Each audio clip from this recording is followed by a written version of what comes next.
Speaker, আমাকে রাজাকার বলা হয়েছে।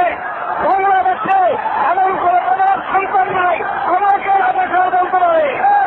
আমি 1973 সাল পর্যন্ত রাজনৈতিক কর্মে কোন দলের নেতা কর্মী ছিলাম না। আমি রাজাকার নই, যদি কেউ প্রমাণ করতে পারে আমি তার জন্য 5 কোটি টাকার মানহানি চেক করবো। তারা ভারতের রাজাকার তাই বলবে। বিসমিল্লাহির রহমানির রহিম। 1997-98 অর্থ বছরে প্রস্তাবিত বাজেটের উপরে বক্তব্য রাখার সুযোগ দেওয়ায় আপনাকে ধন্যবাদ জানাচ্ছি। পৃথিবীর দ্বিতীয় বৃহত্তম মুসলিম দেশ বাংলাদেশের মাননীয় অর্থমন্ত্রী তিনি তার 52 পৃষ্ঠা বাজেট বক্তৃতার ভেতরে রবি ঠাকুরের উদ্ধৃতি সহ তিনি বিভিন্ন অর্থনীতিবিদ এবং দার্শনিকদের অন্তত 10টা উদ্ধৃতি পেশ করেছেন। আমি মাননীয় অর্থমন্ত্রীকে ধন্যবাদ জ্ঞাপন করতে পারতাম, মুবারকবাদ দিতে পারতাম যদি তিনি তার বক্তব্যের ভেতরে কোরআনে কারীম থেকে এবং রাসূলের হাদিস থেকে অন্তত 2-1টা অর্থনীতি বিষয়ক উদ্ধৃতি পেশ করতে পারতেন। মাননীয় স্পিকার, বিগত 25 বছর ধরে এই সংসদে বাজেট এসেছে, পেশ হয়েছে, পাশ হয়েছে। এবারও সেই একই গতানুগতিকতার ধারাবে বাজেট পেশ হয়েছে, আলোচনা এবং সমালোচনার পরে পাশ হবে। কিন্তু আমার প্রশ্ন হচ্ছে যে বাজেট কি মানুষের খাদ্য, বস্ত্র, শিক্ষা, চিকিৎসা, বাসস্থানের গ্যারান্টি দিতে সক্ষম হবে? কারণ হাদিস শরীফে এসেছে লাইসা লিবনে আদমা হাক্কুন সিওয়া হাযিহিল খিসাল বাইতুন ইউসকিনুহু ওয়া তাওবা ইউআরি আওরাতাহু ওয়া জালফাল খুবজ ওয়াল মা। অর্থাৎ হাদিস শরীফে এসেছে রাসূল করিম সাল্লাল্লাহু আলাইহি ওয়াসাল্লাম বলেছেন বসবাসের জন্য ঘর এবং শীত নিবারণের জন্য বস্ত্র, তার খাদ্য, শিক্ষা এবং চিকিৎসা এগুলি নাগরিকদের মানুষের অধিকার। এই অধিকার প্রদান করা, মৌলিক প্রয়োজন মেটানো, এটা দায়িত্ব হচ্ছে সরকারের। সেক্ষেত্রে বর্তমান বাজেট মানুষের মৌলিক চাহিদা পূরণে এক ব্যর্থ বাজেট। কারণ যে মহান আল্লাহ তাআলা আমাদের ইসলামের অর্থনৈতিক বিধান পেশ করেছেন, এই বাজেটে আল্লাহ পাক ঘোষিত অর্থনৈতিক বিধান একটি বর্ণ উচ্চারিত হয়নি। যাকাত এবং ওশরের মতো ইসলামের বিরাট একটি নিয়ামত, একটি মৌলিক বিধান, যার সম্পর্কে মাননীয় অর্থমন্ত্রী একেবারেই পাশ কাটিয়ে দিয়েছেন। কিন্তু মাননীয় স্পিকার, কিয়ামতের দিন মাননীয় অর্থমন্ত্রী এবং তার সরকার আল্লাহ পাকের কাছে এ ব্যাপারে জবাবদিহি করতে গিয়ে পাশ কাটাবার নীতি অবলম্বন করতে পারবেন না। কারণ অর্থমন্ত্রী তিনি তার বাজেট বক্তৃতার ভেতরে সবচেয়ে পুঁজিবাদী শোষণের জঘন্যতম হাতিয়ার সুদের অঙ্ক কষেছেন এবং সুদের অঙ্ক কষে তার জাতির ঘাড়ের উপরে চাপিয়ে দিয়েছেন। আল্লাহ পাক এই সুদের হাত থেকে গোটা জাতিকে রক্ষা করুন। মাননীয় স্পিকার, এবার আমি 1997-98 অর্থ বছরের প্রস্তাবিত বাজেট নিয়ে কিছু কথা বলতে চাই।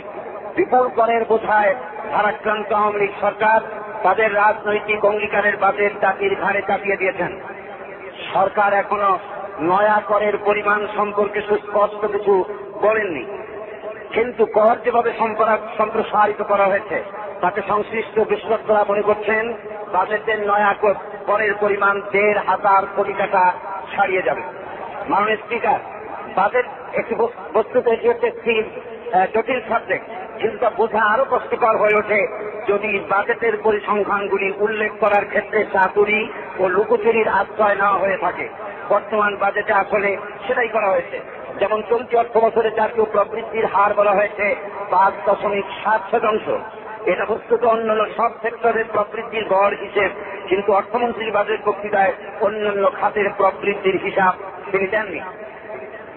আর তাছাড়া আগামী অর্থ বছরে প্রবৃদ্ধির হার কত নির্ধারণ করা হয়েছে সেটাও অর্থমন্ত্রীর বাজেটে উল্লেখ করা হয়নি। চলতি অর্থ বছরের বার্ষিক উন্নয়ন কর্মসূচিকে আভ্যন্তরীণ সম্পদের পরিমাণ ধার্য করা হয়েছিল 47%। সেই লক্ষ্যমাত্রা পূরণ করা সম্ভব হবে কিনা সেটাও তিনি উল্লেখ করেননি। চলতি অর্থ বছরে দেশের পরিস্থিতি শান্ত এবং উন্নয়ন কর্মকাণ্ডের জন্য ছিল অনুকূল, তারপরে সরকার কেন বিভিন্ন ক্ষেত্রে লক্ষ্যমাত্রা অর্জন করতে পারলেন না সে প্রশ্নের জবাবে বিজ্ঞ অর্থমন্ত্রী বাজেট বক্তৃতায় দেননি। চলতি বছরের সরকার প্রায় 1,500 কোটি টাকা বিভিন্ন ব্যাংক থেকে ঋণ গ্রহণ করেছেন। এই ঋণের সঠিক পরিমাণ কত এবং কেন সরকারকে ঋণ গ্রহণ করতে হয়েছে সে কথা কিন্তু অর্থমন্ত্রীর ভাষণে নেই। শেয়ার বাজার নিয়ে তুমুল কাণ্ড হয়ে গেল। সে সম্পর্কে অর্থমন্ত্রী তার বাজেট বক্তৃতায় বিস্তারিত কিছু বলেননি। মাননীয় স্পিকার, এবার আমি বাজেটের বড় ধরনের কয়েকটি ত্রুটির কথা উল্লেখ করতে চাই। সরকারি কর্মচারীদের বেতন ভাতা বৃদ্ধি ও টিফিন প্রদানের যে ঘোষণা সরকার দিয়েছেন তাতে কমপক্ষে 2000 কোটি টাকা অতিরিক্ত প্রয়োজন হবে, কিন্তু বাজেটে এখানে মাত্র 700 কোটি টাকা দেখানো হয়েছে। বাকি অর্থ কোথেকে আসবে তার কোনো উল্লেখ নাই। এখানে সুস্পষ্ট যে রাজস্ব আয় থেকে এটা খরচ করা হবে, ফলে অর্থ বছরে সংশোধিত বাজেটে বাড়তি ব্যয় দেখাতে হবে। সুতরাং বলা যায় এসব ক্ষেত্রে সরকারের স্বচ্ছতা প্রতিফলিত হয়নি। তাছাড়া অর্থমন্ত্রী তার বক্তৃতায় যে 5.7% প্রবৃদ্ধির কথা বলেছেন তার রহস্য ভিন্ন। তা হচ্ছে এবছর কৃষিতে বাম্পার ফলন হয়েই এই প্রবৃদ্ধি অর্জিত হয়েছে। এই বাম্পার ফলনে আল্লাহ পাকের মেহেরবানি, এতে সরকারের কোনো কৃতিত্ব নেই। মাননীয় স্পিকার, গত 2 দশক ধরে বাজেট প্রতিক্রিয়ায় আওয়ামী লীগ যা বলেছে ক্ষমতায় নিয়ে দিয়ে তার করেছে সম্পূর্ণ বিপরীত। কর ধার্য সারচার্জ, ভ্যাট সম্প্রসারণ ইত্যাদির মাধ্যমে সরকার তার অর্থ সংগ্রহের ব্যবস্থা পাকাপোক্ত ঠিকই করেছেন, কিন্তু বেশিরভাগ গরিব মানুষের রুজি রুটি ও কর্মসংস্থান সৃষ্টির কোন উল্লেখযোগ্য প্রয়াস এই বাজেটে নেই। সাবান ও রাবারের চপ্পলের মতো নিত্য প্রয়োজনীয় ছোটখাটো দ্রব্যাদি ভ্যাট ও করের আওতামুক্ত হতে পারেনি। এটা জাতির জন্য দুর্ভাগ্যজনক। দেশের খাদ্য উৎপাদনের লক্ষ্যমাত্রা পৌঁছার জন্য কৃষকদের সহজ শর্তে ঋণ প্রদান করা জরুরি ছিল। একটি গণতান্ত্রিক সরকারের নৈতিক দায়িত্ব হচ্ছে যে কৃষকদেরকে সহজ শর্তে ঋণ প্রদান করবে। কৃষি নির্ভর বাংলাদেশে সারের মূল্য বৃদ্ধি সরকারের যুক্তি হল, যেহেতু সারের মূল্য ভারতে বেশি, বাংলাদেশে তা কম হলে পাচার হয়ে যাবে। এই খোলা যুক্তি দিয়ে পাচার বন্ধ করতে ব্যর্থ সরকার যদি ওই যুক্তি দিয়ে সব জিনিসের মূল্য বাড়িয়ে দেয়, তাহলে দেশের মানুষ বাঁচবে কি করে? মাননীয় স্পিকার, বোম্বে রাস্তার উপরে এক ভিখারি ভিক্ষা করতেছিল। তার ভিক্ষার পানি ছিল, সে বলতেছিল 1 পয়সা দেলা দে রে রাম। মানুষেরা পয়সা দিতে থাকলো, পয়সার স্তূপ হয়ে গেল। এখন পয়সাগুলি নেবে কিভাবে? সেজন্য চিৎকার মেরে বলতে লাগলো 1 বস্তা দেলা দে রে রাম। একজন একটা বস্তা দিল, বস্তার ভিতরে পয়সা সব ঢুকিয়ে ফেলেছে। এখন এই বস্তা নিতে পারছে না, নিজে ঘাড়ে করে, ওজন বেশি, তাই সে বলছে 1 ঘোড়া দেলা দে রে রাম। তখন এক সিপাহী আসতেছিল একটা ঘোড়া নিয়ে, প্রতিমধ্যে ঘোড়ার বাচ্চা হয়েছে। এখন ঘোড়ার বাচ্চা দুটি তার জন্য বোঝা হয়ে গিয়েছে। সিপাহী তখন এগিয়ে দেখে যে এক ভিখারি সেখানে বলছে 1 ঘোড়া দে রে রাম। তখন সে সিপাহী বলছে, ওর দ্বারা এই ঘোড়া ঘাড়ে কর। ঘোড়া খাড়ি করে নিয়ে বেচারা ভিখারি বলতেছে যে উল্টা সবজি দিলে রাম, আমি চাইছিলাম ঘোড়ার উপরে আমি চড়বো, আর ঘোড়াটা আমার পিঠের উপরে সওয়ার করিয়ে দেওয়া হলো। সুতরাং বাজেট যখন আসে, জনগণ ভাবে বাজেট দিয়ে আমরা উপকার পাবো। কৃষক, মজুর, রিক্সাওয়ালা, কুড়ি, সাধারণ মানুষ যারা তাদের উপকার হবে। এখন দেখা যাচ্ছে সেই উপকারের পরিবর্তে গোটা বাজেটটা শুধু ঘোড়া নয়, হাতির আকৃতি নিয়ে গোটা জাতির ঘাড়ের উপরে চেপে বসেছে। মাননীয় স্পিকার, শিক্ষা জাতির মেরুদণ্ড। এ ব্যাপারে আমি কিছু গুরুত্বপূর্ণ তথ্য আপনার মাধ্যমে দেশবাসীকে জানাতে চাই। দেশের প্রায় সকল মহলে চরম বাধা উপেক্ষা করে বর্তমান সরকার ডক্টর কুদরতে খোদা শিক্ষা কমিশন রিপোর্ট বাস্তবায়নের পথে এগিয়ে যাচ্ছেন। কুদরতে খোদা শিক্ষা কমিশন রিপোর্ট 1972 সনে 26শে জুলাই তারিখে তদানীন্তন প্রধানমন্ত্রী মরহুম শেখ মুজিবুর রহমান সাহেব 19 সদস্য বিশিষ্ট একটি কমিটি গঠন করেন কুদরতে খোদার নেতৃত্বে। সেই কমিটি পরের বছর তারা জানুয়ারি মাসে ভারত সফর করেন। দিল্লিতে এই 19 সদস্য বিশিষ্ট কমিটি 1 মাস থেকে ভারতীয় মুরব্বীদের নির্দেশে তারা যে সুপারিশমালা তৈরি করে বাংলাদেশে ফিরে আসেন, সেই নীতিমালা, সেই শিক্ষা কমিশন রিপোর্ট, সেই রিপোর্ট হচ্ছে বাংলাদেশ থেকে ইসলামী শিক্ষা ব্যবস্থাকে নির্মূল করার রিপোর্ট। এই রিপোর্টে বলা হয়েছে প্রথম শ্রেণী থেকে 8ম শ্রেণী পর্যন্ত আরবি শিক্ষা দেওয়ার ব্যবস্থা থাকবে না। মাননীয় স্পিকার, আমি আপনার প্রোটেকশন কামনা করছি। এই শিক্ষা ব্যবস্থার ভেতরে রয়েছে প্রথম শ্রেণী থেকে 8ম শ্রেণী পর্যন্ত আরবি শিক্ষার ব্যবস্থা থাকবে না।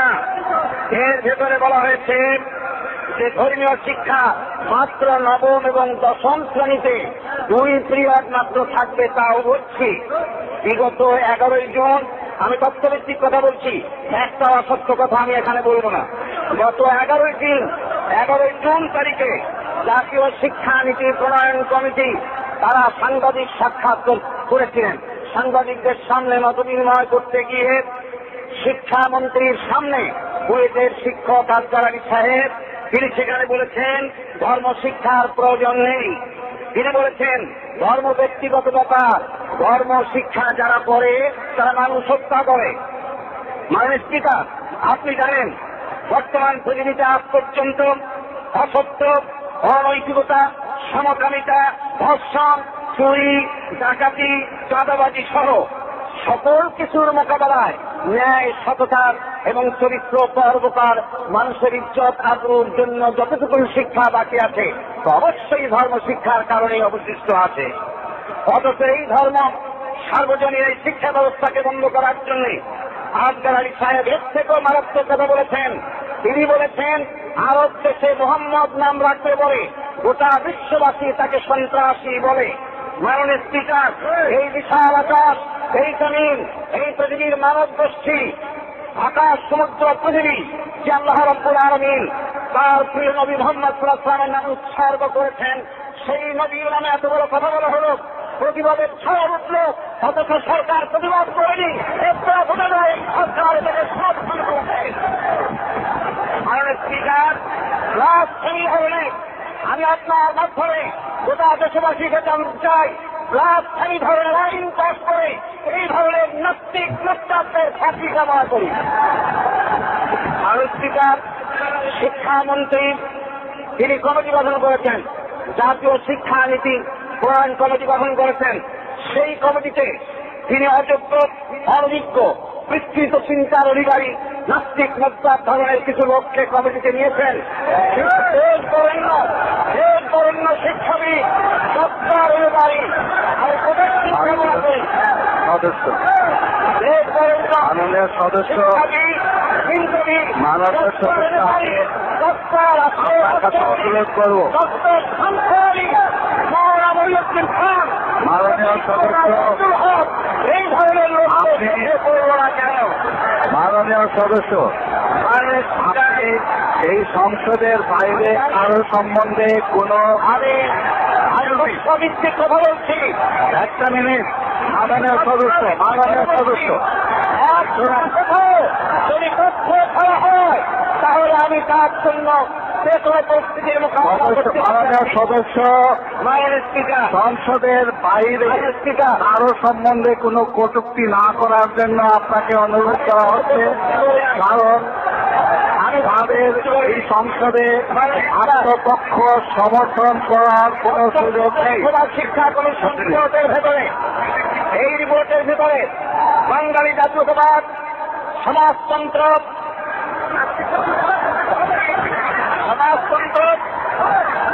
এবং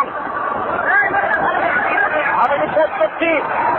মাননীয় স্পিকার, আমাকে বলা হয়েছে বাংলাদেশে এমন কোনো সন্তান নাই আমাকে রাজাকার বলতে পারে। আমি 1973 সাল পর্যন্ত রাজনৈতিক কর্মে কোন দলের নেতা কর্মী ছিলাম না। আমি রাজাকার নই, যদি কেউ প্রমাণ করতে পারে আমি তার জন্য 10 কোটি টাকার মানহানি চেক করব। তারা ভারতের রাজাকার তাই বলবে। কারণ স্পিকার, সরকার শিক্ষা কমিশন রিপোর্ট বলা হয়েছে বাঙালি জাতীয়তাবাদ, সমাজতন্ত্র, ধর্ম নিরপেক্ষতাবাদের কর্মী তৈরি করার জন্য করা হয়। আপনি জানেন বর্তমান সংবিধানের ভেতরে বাঙালি জাতীয়তাবাদের স্থান নাই, সেখানে বাংলাদেশি জাতীয়তাবাদের স্থান রয়েছে। বর্তমান সংবিধানের ভেতরে ধর্ম নিরপেক্ষতাবাদের স্থান নাই, আল্লাহর পরিবার এবং আস্থার কথা আছে। মাননীয় স্পিকার, এখানে বর্তমান ডক্টর কুদরত খোদা শিক্ষা কমিশন রিপোর্ট বাস্তবায়ন হচ্ছে বাংলাদেশের সংবিধান লঙ্ঘন করার সামিল। মাননীয় স্পিকার, মাদ্রাসা শিক্ষার প্রতি 1996 অর্থ বছরে বিমাতা সুরবাচরণ করা হয়েছিল। 1997 সালেও তাই করা হয়েছে। বিগত বিএনপি সরকার তার আমলে শেষ দিকে 293টি মাদ্রাসাকে সরকারিকরণের জন্য তালিকাভুক্ত করেছিলেন, কিন্তু বর্তমান সরকার ওই 293টি মাদ্রাসা বাদ দিয়ে নতুন 896টি প্রতিষ্ঠানকে কেন্দ্রীয়ভুক্ত করেছেন। নতুন শিক্ষা প্রতিষ্ঠানে আমাদের ঠিক করা হোক, কিন্তু আমাদের আপত্তি নাই পুরনো 293টিকে কেন দেওয়া হবে না, আমি সেই কথা আপনার কাছে জানতে চাই। মাননীয় স্পিকার, আমাদের দেশে এক শ্রেণীর পরজীবী নামক বুদ্ধিজীবীরা তারা বলছেন বাংলাদেশের সামরিক বাহিনীর প্রয়োজন নাই। আমি আপনার কাছে গোটা দেশে আপনার মাধ্যমে দেশবাসীকে জানাতে চাই, আমরা 3 দিক থেকে এমন একটা দেশ কর্তৃক পরিবেষ্টিত যারা বন্ধুত্বের প্রশ্নে উত্তীর্ণ নয়। সুতরাং আমার দেশে সেনাবাহিনী আরো বড় দরকার, আধুনিকীকরণ দরকার। পার্বত্য চট্টগ্রাম থেকে সেনাবাহিনী প্রত্যাহার নয়, ভারতের আত্মহত্যার মারা যাবে না। বাংলাদেশের অস্তিত্বের জন্য পার্বত্য চট্টগ্রামে সেনাবাহিনীর শক্তি দিয়ে বাড়াতে হবে। মাননীয় স্পিকার, পুলিশ বাহিনীর জন্য যে বেতন দেওয়া হয় অত্যন্ত পরিশ্রম দিন রাত করার পরেও তারা যে বেতন পায় সেটা অমানবিক। পুলিশ বাহিনীর বেতন বৃদ্ধির জন্য আমি আবেদন জানাচ্ছি। মাননীয় স্পিকার, আমি আজকে কথা বলতে চাই, এই দেশে 1947 থেকে 97 পর্যন্ত অনেক সরকার এসেছে, অনেক সরকার চলে গিয়েছে। সত্যিকার অর্থে দেশে শান্তি আসে নাই, মানুষের ভাগ্য বদলায়নি। সুতরাং আমি বলতে চাই, এই ভাগ্য বদলাবার জন্য 330 জন সদস্যই এই জাতির ভাগ্য বদলে দিতে পারে। সেজন্য প্রয়োজন হচ্ছে কোরআন এবং হাদিসের ফর্মুলা অনুযায়ী দেশকে পরিচালনা করা, বাংলাদেশকে একটি ইসলামী প্রজাতন্ত্র হিসেবে ঘোষণা করে কোরআন সুন্নাহ আইন প্রতিষ্ঠা করা সরকারের দায়িত্ব। তাহলেই এ দেশে শান্তি ফিরে আসবে। মাননীয় স্পিকার, আমি সর্বশেষ আপনার কাছে একথা বিনীতভাবে বলতে চাই আমার এলাকা সম্পর্কে। আমার এলাকার নাজিরপুরে বাগেরহাট এলাকার দয়াতারা নদী থেকে পানি এসে লবণাক্ত পানি দিয়ে আমার সেই এলাকার হাজার হাজার একর পানি জমিনের ফসল নষ্ট করে দেয়।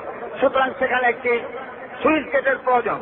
দ্বিতীয়, নাজিরপুরে শহীদ জিয়া কলেজটাকে সরকারিকরণের জন্য আমি আপনার কাছে আবেদন জানাই।